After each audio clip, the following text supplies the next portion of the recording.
parle pas, il ne court pas. Il vous regarde, comme si vous n'existiez déjà plus. Et pourtant il est là, Michael Myers. Pas un homme, pas un monstre, un vide, silencieux, glacial. Mais d'où vient-il? Pourquoi cette silhouette sans visage nous hante-t-elle encore, 40 ans après? Et si ce n'était pas qu'un film?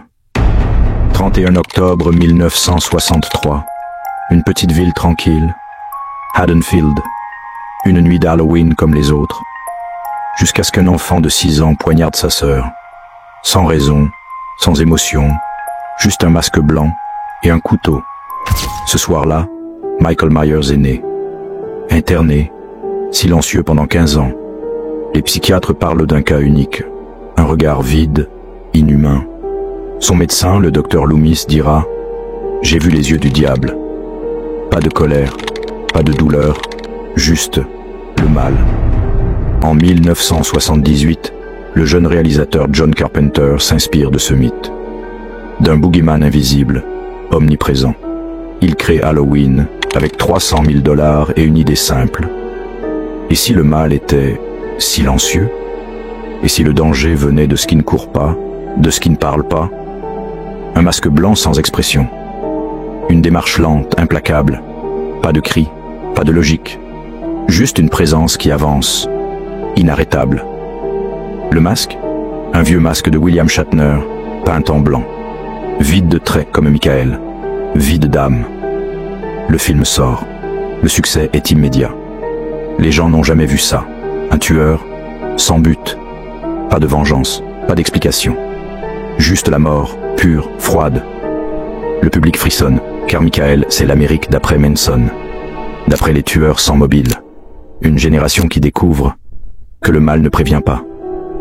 John Carpenter avouera s'être inspiré d'un patient psychiatrique vu dans son enfance.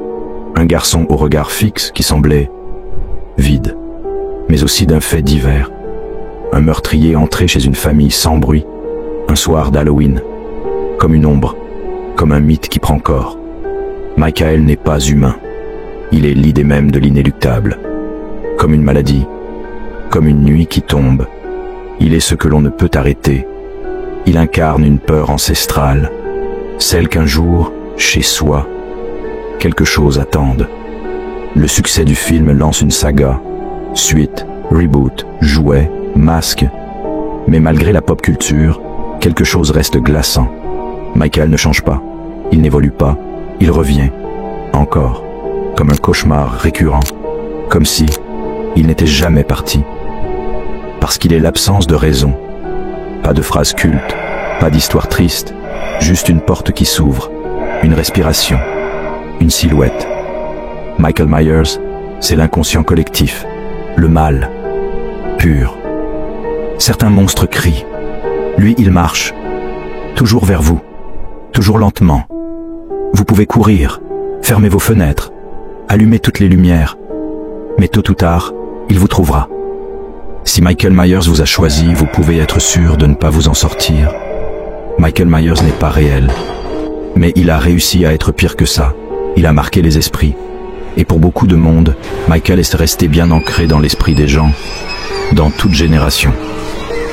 Alors le 31 octobre, le jour d'Halloween, son jour à lui, quand vous entendez un bruit, pensez à lui.